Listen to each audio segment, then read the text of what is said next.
Good afternoon, class. In our last lecture, we have discussed about strong electrolyte and we have found limiting molar conductivity of strong electrolyte using Kohlrausch independent migration law. We have also discussed about Kohlrausch migration independent law. Now, in this lecture, we have discussed about weak electrolyte and which process we can use to find limiting molar conductivity of weak electrolyte. કોઈ પણ weak electrolyte ની જ્યારે limiting molar conductivity find કરવી હોય તો કઈ મેથડનો use કરીને આપણે જે weak electrolyte ની limiting molar conductivity find કરી શકાય. આ ટોપિકમાં આપણે ડિસ્કસ કરવાનું છે. weak electrolyte, first of all, what is good weak electrolyte? તો કોઈ પણ weak electrolyte હોય એને તમે સોલ્વન્ટ ની અંદર ડિસોલ્વ કરો, it is not dissolve. એનું જે 100 માંથી 50-60% જે છે એ ડિસોલ્વ થશે, બાકીના નિયર અબાઉટ 40% જે ઇલેક્ટ્રોલાઇટ હશે એ એમને ફેરવી થશે. તો એ ટોટલી આયોનાઇઝેશન થતું નથી. smallest part of the electrolyte it is remain in solution. એમને પડ્યું છે તો આવા જે ઇલેક્ટ્રોલાઇટ હોય કે જેનું ટોટલી આયોનાઇઝેશન ન થાય તેવા ઇલેક્ટ્રોલાઇટના વીક ઇલેક્ટ્રોલાઇટ કહેવામાં આવે છે. હવે આ ટાઈપના જે વીક ઇલેક્ટ્રોલાઇટ હશે એમાં પણ 1 મોલ તમે વીક ઇલેક્ટ્રોલાઇટ લેશો એટલે ઓટોમેટિકલી એનું ડાયલ્યુશન કરશો એટલે તમને ખબર છે જે મોલર કંડક્ટિવિટી છે ઇન્ક્રીઝ થશે. બટ એક ટાઈમ એવો આવશે કે તમે ડાયલ્યુશન 0 થઈ જશે, કોન્સન્ટ્રેશન બીકમ્સ 0. તો 0 કોન્સન્ટ્રેશને તમે એની જે molar conductivity it is not into limiting molar conductivity જ્યારે ફાઇન્ડ કરશો તો તે મળશે નહીં. Only one reason are there, it is not completely આયોનાઇઝ્ડ.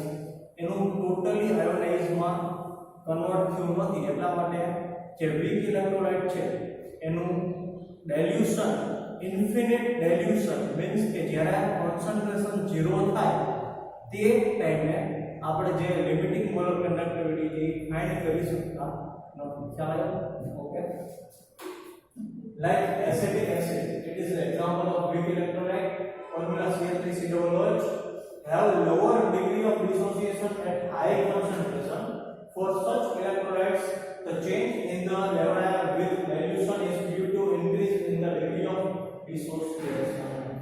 હવે વસ્તુ ધ્યાનમાં રાખજો કે એસિટિક એસિડ તમે લેબમાં જોયું હશે. હવે એસિટિક એસિડને તમે જેવું ડિસોલ્વ કરશો એટલે H+CH3COOH છૂટા પડશે. હવે જેટલું પણ તમે 1 મોલ લીધું હશે તો 1 મોલ ટોટલી ડિસોલ્વ નહીં થઈ જાય, આયોનાઇઝેશન નહીં થાય, એનું અમુક પાર્ટ છે એ રિમેઇન એમને રહેશે. બરાબર? તો એનો જે ડિસોસિએશન કોન્સ્ટન્ટ છે એ બહુ હાઈ હોય છે, હાઈ કોન્સન્ટ્રેશન. તમે જેમ જેમ એને ડાયલ્યુટ કરતો જાઓ એમ એની જે મોલર કંડક્ટિવિટીની વેલ્યુ છે એ પણ કેવી થશે તો ઇન્ક્રીઝ થશે. Therefore, λ0 cannot be obtained by the extrapolation of λn2 concentration. હવે ડાયલ્યુશન કરો એટલે ઓટોમેટિક જે મોલર કંડક્ટિવિટી ઇન્ક્રીઝ થશે, પણ જ્યારે એટલું બધું ઇન્ફિનિટ ડાયલ્યુશન મીન્સ કે કોન્સન્ટ્રેશન બીકમ્સ 0, કોન્સન્ટ્રેશન બીકમ્સ 0 એ ટાઈમે જે લિમિટિંગ મોલર કંડક્ટિવિટી છે તો વીક ઇલેક્ટ્રોલાઇટનું ટોટલી આયોનાઇઝેશન થતું ન હોવાને લીધે આપણે એનું જે limiting molar conductivity can not be obtained, we cannot be find. At infinite dilution, electrolyte dissociation completely, but at low concentration, the conductivity of the solution is so low, it cannot be measured equivalently.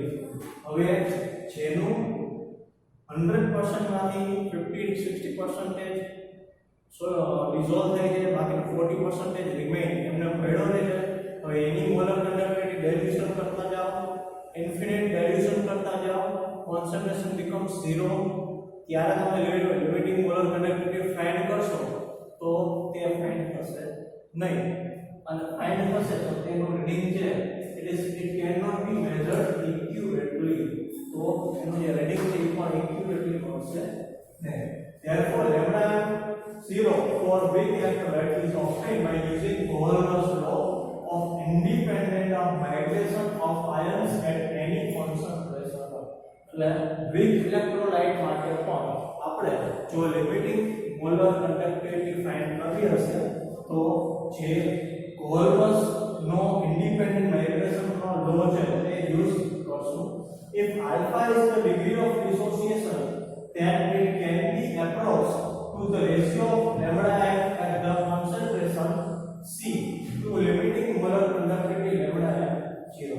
હવે suppose electrolyte ને તમે solvent ને dissolve કર્યું ને એમાં જે dissociation degree of dissociation ને કીધું છે આલ્ફા, કે ડિગ્રી ઓફ ડિસોસિએશન એટલે છે આલ્ફા, એની કોન્સન્ટ્રેશન જ્યારે becomes 0 ત્યારે lambda m converted to lambda 0. તો ડિગ્રી ઓફ ડિસોસિએશન નો formula alpha equal to lambda m upon lambda 0. કેમ કે ડિગ્રી ઓફ ડિસોસિએશન કોના પર ડિપેન્ડ છે? તો લેમ્બડા m થી લેમ્બડા ક્યારે મેઝર થાય? જ્યારે ડાયલ્યુશન કરશો અને મોલર કંડક્ટિવિટી ઇન્ક્રીઝ થશે ત્યારે ઓટોમેટિકલી આપણે લેમ્બડા m ફાઇન્ડ કરતા જશું. But infinite dilution concentration becomes 0 ત્યારે lambda m converted to lambda 0. બરાબર? એટલા માટે ડિગ્રી ઓફ ડિસોસિએશન લીધેલું છે alpha equal to lambda m upon lambda 0. નામ વીક ઇલેક્ટ્રોલાઇટ છે, જો ડિગ્રી ઓફ ડિસોસિએશન આવે તો ડિસોસિએશન કોન્સ્ટન્ટ પણ આવે તો ડિસોસિએશન કોન્સ્ટન્ટ નો ફોર્મ્યુલા છે Ka equal to C alpha square upon 1 minus alpha. Ka it is a dissociation constant. C concentration alpha degree of dissociation. હવે alpha ની જે વેલ્યુ છે એ તમે આ ફોર્મ્યુલામાં મૂકી દેજો. ન્યુ ફોર્મ્યુલા છે degree of dissociation constant C alpha m square upon alpha m0 bracket alpha m0 minus alpha m. Sorry જે આલ્ફા ની વેલ્યુ મૂકી દેશો તો ફોર્મ્યુલા થશે C lambda m square upon lambda m0 bracket lambda m0 minus lambda m. બરાબર? એટલે આ બે ફોર્મ્યુલા છે તે વીક ઇલેક્ટ્રોલાઇટ ની લિમિટિંગ મોલર કંડક્ટિવિટી ફાઇન્ડ કરવા માટેના છે કે જે Coulom's નો ઇન્ડિપેન્ડન્ટ માઇગ્રેશન નો લો છે એનો યુઝ કરીને મેળવેલા છે. Now application of the Coulom's law. Using Coulom's law of independent migration law, it is possible calculate lambda m0 for the electrolyte from the lambda m0 individual ions. હવે strong અને week બંને માટે જે limiting molar conductivity છે તે find કરવા માટે જે Coulom's નો લો છે તે યુઝ થાય છે. Okay, we have discussed about example 3.7, 3.8 and 3.9.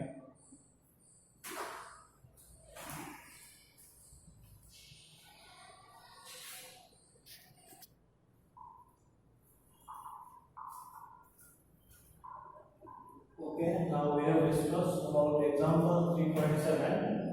Calculate limiting molar conductivity for CaCl2 and MgSO4 from the data given.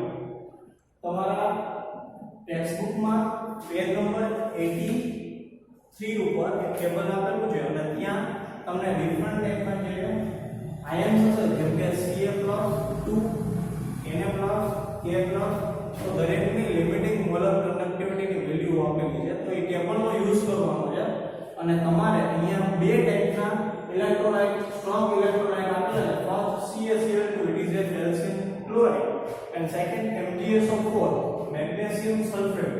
તો બે સ્ટ્રોંગ ઇલેક્ટ્રોલાઇટના જે લિમિટિંગ મોલર કંડક્ટિવિટી ફાઇન્ડ કરવાની છે which formula we can use? તો Coulom's નો જે લો છે કે જેની અંદર કોઈ પણ સ્ટ્રોંગ ઇલેક્ટ્રોલાઇટ ની લિમિટિંગ મોલર કંડક્ટિવિટી ફાઇન્ડ કરવી હોય તો એની અંદર રહેલા જે પોઝિટિવ અને નેગેટિવ આયનની લિમિટિંગ મોલર કન્ડક્ટિવિટીનો પ્લસ કરશું એટલે ઓટોમેટિકલી સ્ટ્રોંગ ઇલેક્ટ્રોલાઇટ માટે લિમિટિંગ મોલર કન્ડક્ટિવિટી મળી જશે.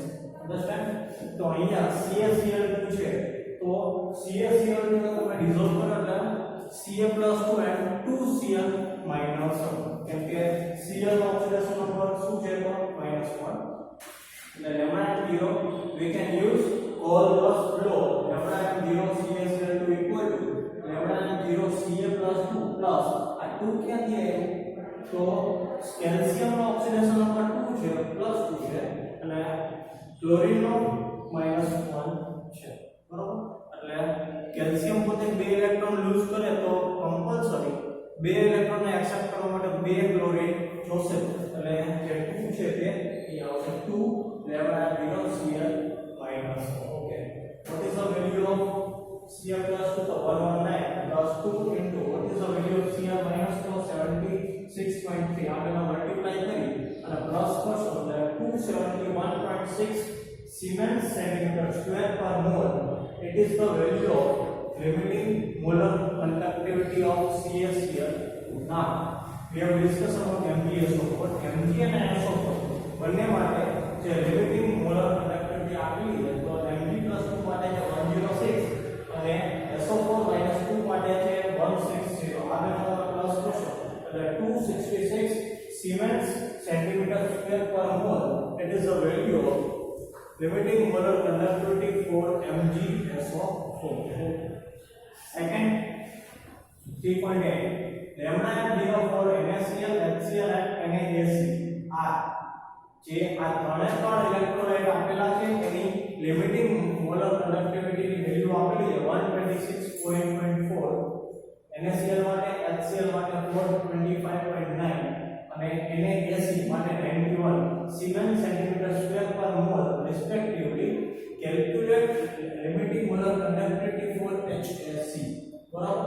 હવે HAC 3 ની આપેલી છે 3 નો યુઝ કરી અને તમારે HAC ની જે મોલર કન્ડક્ટિવિટી છે તે ફાઇન્ડ કરવાની છે. કેલ્ક્યુલેશન તમને સમજાવું એની પહેલા એક એક્ઝામ્પલ આપું છું જોઈ લો. HAC હવે Cole-Ross નો જે લો છે એ તમે યાદ કરો કે Cole-Ross નો લો છે કોઈ પણ બે જે પોઝિટિવ અને નેગેટિવ આયનની લિમિટિંગ મોલર કન્ડક્ટિવિટી જેનો પ્લસ તો અહીંયા આપણે શું કરશું HCl માં NaCl એડ કરી અને એમાંથી NaCl માઈનસ કરશું એટલે ઓટોમેટિકલી HAC ની જે વેલ્યુ છે મળી જશે. HCl is H+Cl minus NaAC એટલે Na+AC માઈનસ ની સાઈન છે એટલે Na+Cl માઈનસ હશે પણ અહીંયા માઈનસ થઈ જશે તો Na+Na+ સુધી Cl માઈનસ સુધી વધુ શું તો H+ અને AC માઈનસ એટલે તમે જે HCl અને NaAC બેનો પ્લસ કરીને એમાંથી NaCl ની વેલ્યુ માઈનસ કરશો એટલે ઓટોમેટિકલી જે HAC માટે મોલર કન્ડક્ટિવિટી છે લિમિટિંગ મોલર કન્ડક્ટિવિટી તે મળી જશે. Okay, λ0 HAC equal to λ0 HCl plus λ0 NaC minus λ0 NaCl. What is the value of HCl? તો 425.9 plus NaAC માટે 91 minus NaCl માટે 126.4 આ બેનો પ્લસ કરી અને 126.4 કરશો એટલે 390.5 Siemens centimeter square per mole. It is the value of limiting molar conductivity for HAC. ચલાવ્યું એટલે આવું જે એડજસ્ટમેન્ટ ની તમારે શીખવું પડશે. એક્ઝામ્પલ આપેલું છે આવા બીજે એક્ઝામ્પલ આવે તો તમારે આ એક્ઝામ્પલ યુઝ કરી અને જાતે સોલ્વ પડશે. Number 3 the conductivity of 0.00102 mole per liter acetic acid is 4.95 into 10⁻⁵ Siemens per centimeter.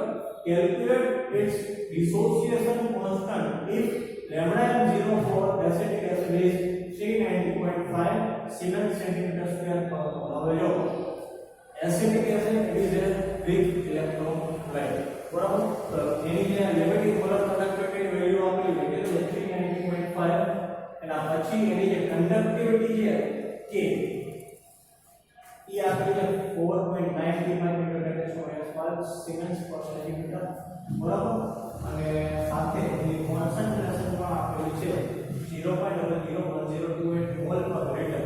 હવે જે કેલ્ક્યુલેશન કન્વર્ટ કરવું પડશે એના માટે મેં તમને આગળના વિડિયોમાં ઓલરેડી ડિસ્કસ થઈ ગયું બરાબર એટલે ફર્સ્ટ ઓફ ઓલ આપણી પાસે જે ડિસોસિએશન કોન્સ્ટન્ટ ફાઇન્ડ કરવો છે તો ડિસોસિએશન કોન્સ્ટન્ટ નો ફોર્મ્યુલા છે k c alpha square upon 1 minus alpha બરાબર આલ્ફા ફાઇન્ડ કરવાનો ફોર્મ્યુલા શું છે તો લેમ્ડા m upon લેમ્ડા 0 આ લેમ્ડા m 0 આપણી પાસે છે લેમ્ડા m નથી તો first of all acidic acid ની જે મોલર કંડક્ટિવિટી છે તે ફાઇન્ડ કરવી પડશે તો એનો ફોર્મ્યુલા છે lambda m k upon c k means conductivity અને c means concentration બે આપેલી છે lambda m k upon c k એટલે આપણે 4.95 × 10 5 upon જે c concentration છે મોલ પર લિટર માં છે અને લિટર ને સેન્ટીમીટર ક્યુબ માં કન્વર્ટ કરવા માટે કમ્પલસરી 1000 વડે મલ્ટીપ્લાય કરવું પડશે 10 3 વડે મલ્ટીપ્લાય કરવું પડશે એટલે 0.00102 × 10 3 કઈ નથી કીધું મોલ પર લિટર માંથી મોલ પર સેન્ટીમીટર ક્યુબ માં કન્વર્ટ કરવા માટે 10 3 વડે મલ્ટીપ્લાય કર્યું છે તમે ડિવાઇડ કરશો એટલે આન્સર 48.157 સેન્ટીમીટર ક્યુબ પર મોલ હવે આપણી પાસે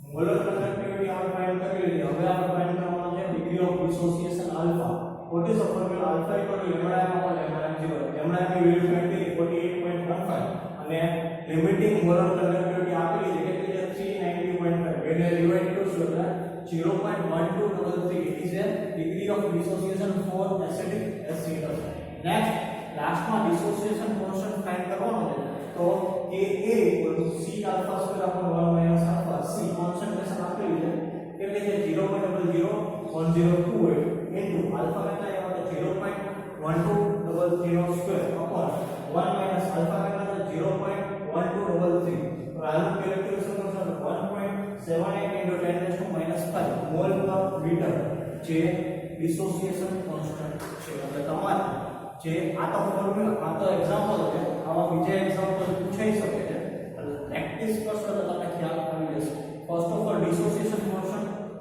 ફાઇન્ડ કરવું તો તમારી પાસે ફર્સ્ટ ઓફ ઓલ શું હોવું જોઈએ તો મોલર કંડક્ટિવિટી ફાઇન્ડ કરવાના formula lambda m = k upon c second degree of dissociation alpha equal to lambda m upon lambda m 0 અને last k a c alpha square upon 1 minus alpha ત્રણ formula તમારે યાદ રાખવાના છે okay next topic આપણે next લેક્ચરમાં discuss કરશું